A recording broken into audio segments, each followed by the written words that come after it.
बिस्मिल्लाहिर्रहमानिर्रहीम। तमाम तारीफें अल्लाह के लिए हैं, वही नेक लोगों का वली है।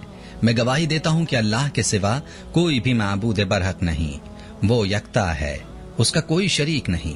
और मैं ये भी गवाही देता हूँ कि हमारे नबी मोहम्मद सल्लल्लाहु अलैहि वसल्लम अल्लाह के बंदे और उसके रसूल हैं। या अल्लाह इन पर, इनकी आल और तमाम सहाबाए किराम पर रहमतें, सलामती और बरकतें नाजिल फरमा। अस्सलामु अलैकुम इस प्यारे दोस्तों, मेरी बहनों और मेरे प्यारे भाइयों। जिस्मानी बीमारी का शाफी इलाज आपको आज की वीडियो में बताऊंगा। आपको कुरान पाक की एक आसान और छोटी सी सूरत का अमल बताऊंगा, जो सुबह उठकर खाली पेट आप इस अमल को कर लें। अल्लाह के फजल से जिस्म की हर बीमारी खत्म हो जाएगी, वो बीमारी चाहे छोटी हो या बड़ी। प्यारे भाइयों, इंसान पर जब भी कोई बीमारी आती है तो अल्लाह ताला ही इंसान को उस बीमारी से शिफा अता फरमाता है। बाज औकात शिफा किसी जाहिरी सबब से हासिल होती है और बाज औकात बगैर सबब ही बीमार शिफा याब हो जाता है। लेकिन ये बात याद रखने की है कि शिफा तो अल्लाह ताला ही देता है। अल्लाह के अलावा कौन है जो शिफा दे सके। और इसी चीज को अल्लाह ताला ने कुरान पाक में बयान भी इस तरह फरमाया है, वाइजा मरिज़तु फहुवा यशफीन। तर्जुमा, और जब मैं बीमार पड़ता हूँ तो अल्लाह मुझे शिफा बख्शता है। सूरह शौरा। इसीलिए हर मुसलमान के लिए जरूरी है कि वो अपनी बीमारी के लिए शिफा सिर्फ अल्लाह ताला से तलब करे। इलाज कराना मना नहीं है, लेकिन इलाज से पहले के मसनून अमाल क्या हैं, इस बारे में हम आपको आज की वीडियो में बताएंगे। और साथ में आपको अल्लाह ताला की मुकद्दस किताब से एक रूहानी अमल भी बताएंगे, जो आपके जिस्म की हर बीमारी को खत्म कर देगा इंशाअल्लाह। इस अमल की मुकम्मल तफसील जानने के लिए वीडियो को आखिर तक लाजमी देखिएगा। वीडियो में आगे बढ़ने से पहले आपसे गुजारिश है कि अगर आपने हमारे चैनल को सब्सक्राइब नहीं किया तो अभी हमारे चैनल को सब्सक्राइब करें और वीडियो को लाइक और शेयर भी जरूर कीजिएगा। प्यारे भाइयों और मेरी बहनों, मैं आपको आज का रूहानी अमल भी बताता हूँ, लेकिन इससे पहले आपको हजरत मूसा अलैहिस्सलाम का वो वाकया सुनाता हूँ जो कि अल्लाह ताला से शिफा तलब करने के मुताल्लिक है। रिवायात में आता है कि एक मरतबा जब हजरत मूसा अलैहिस्सलाम अल्लाह ताला से कलाम के लिए कोहे तूर पर तशरीफ ले गए तो आप अलैहिस्सलाम ने अपने रब से पेट के दर्द की शिकायत की। अल्लाह ताला ने फरमाया कि पहाड़ के उस जानिब जो पौधा लगा हुआ है उसके पत्ते चबा लें। चुनाचे आप अलैहिस्सलाम ने अपने रब का हुक्म बजा लाते हुए उस पौधे के पत्ते चबा लिए और सेहतियाब हो गए। चंद रोज बाद आप अलैहिस्सलाम के पेट में फिर दर्द हुआ। आप अलैहिस्सलाम ने जाकर उसी पौधे के पत्ते फिर तोड़े और चबा लिए, मगर 2-3 बार ऐसा करने के बावजूद कोई अफाका ना हुआ। तो आप अलैहिस्सलाम ने बारगाह इलाही में अर्ज किया, या अल्लाह, क्या वजह है कि मुझे अफाका नहीं हो रहा। जवाब में अल्लाह ताला ने फरमाया कि ऐ मूसा, शिफा इस पौधे के पत्तों में नहीं बल्कि हमारे हुक्म में है। इससे जाहिर होता है कि शिफा न दवा में है और न मुआलिज के हाथ में।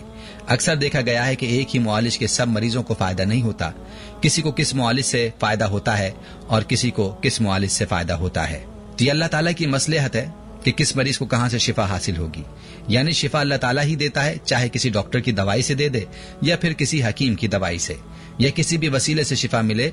शिफा तो बहरहाल अल्लाह ही की तरफ से होती है। प्यारे भाइयों, आपको यहाँ पर यह भी बताते चलें कि इस्लाम हमें इलाज कराने से मना नहीं फरमाता, लेकिन मुसलमान का चूंकि ये यकीन है कि शिफा तो अल्लाह ही देगा, इसलिए बीमारी की सूरत में सबसे पहला जो काम मुसलमान को करना चाहिए वो है रुजू इल्लाह। यानी जैसे ही बीमारी का सामना हो तो 2 रकात नमाज सलातुल हाजत पढ़कर अल्लाह ताला से दुआ मांगे और अपने लिए शिफा तलब करे। इंशाअल्लाह इस अमल से अल्लाह अपने बंदे को शिफा दे देगा। अगर शिफा नहीं होती तो फिर सदका करे, क्योंकि हदीस में ये बात साबित है कि अल्लाह ताला सदके से परेशानियों और मुसीबतों को दूर फरमाता है। और फिर भी शिफा नहीं होती तो फिर मुआलिज के पास जाए। इसके अलावा हदीस में और भी तालीमात मिलती हैं जो कि बीमार की शिफा के लिए बतलाई गई हैं, मसलन शहद का इस्तेमाल करना, आब ज़मज़म इस्तेमाल कराना वगैरह वगैरह। मेरी बहनों और प्यारे भाइयों, मालूम हुआ कि इलाज कराना भी जरूरी है, लेकिन इलाज के साथ साथ अपने लिए अल्लाह ताला के कलाम के जरिए अल्लाह से शिफा तलब करनी चाहिए। याद रहे, जो ताकत अल्लाह के कलाम की है, जो वही के अल्फाज की है, जो नबी सल्लल्लाहु अलैहि वसल्लम के इरशादात की है, वो ताकत दुनिया की किसी चीज में नहीं हो सकती। हजरत खालिद बिन वलीद रजी अल्लाह अन्हु का किस्सा मशहूर है कि कुफ्फार ने ऐसी जहर तैयार की कि अगर जमीन पर गिरती तो उसे भी जला देती, और कुफ्फार ने इस बात का ऐलान किया कि हमने अपनी तलवारों पर यह जहर लगाया हुआ है, जिसके बदन के साथ ये जहर लगेगा वो जिंदा नहीं बच सकेगा। जब हजरत खालिद बिन वलीद ने ये बात सुनी तो उनसे कहा, लाओ जरा मैं भी तो देखूं वो जहर कैसा है। काफिरों ने जब आपको वो शीशी दी तो आप रजी अल्लाह अन्हु ने हुजूर अकरम सल्लल्लाहु अलैहि वसल्लम की बतलाई हुई दुआ पढ़ी और वो जहर की शीशी मुंह के साथ लगा दी। कुफ्फार की आंखें फटी की फटी रह गईं। प्यारे भाइयों और मेरी बहनों, इसे बोलते हैं यकीन। अगर 1000 बार भी कसम खाई जाए तो बेजा ना होगी। اللہ کے کلام اور حضور اقدس صلی اللہ علیہ وسلم کے بتائے ہوئے اعمال میں بڑی طاقت ہے، اسی لیے ان اعمال کو پورے یقین کے ساتھ کرنا چاہیے۔ آئیے آپ کو آج کا روحانی عمل بتاتا ہوں۔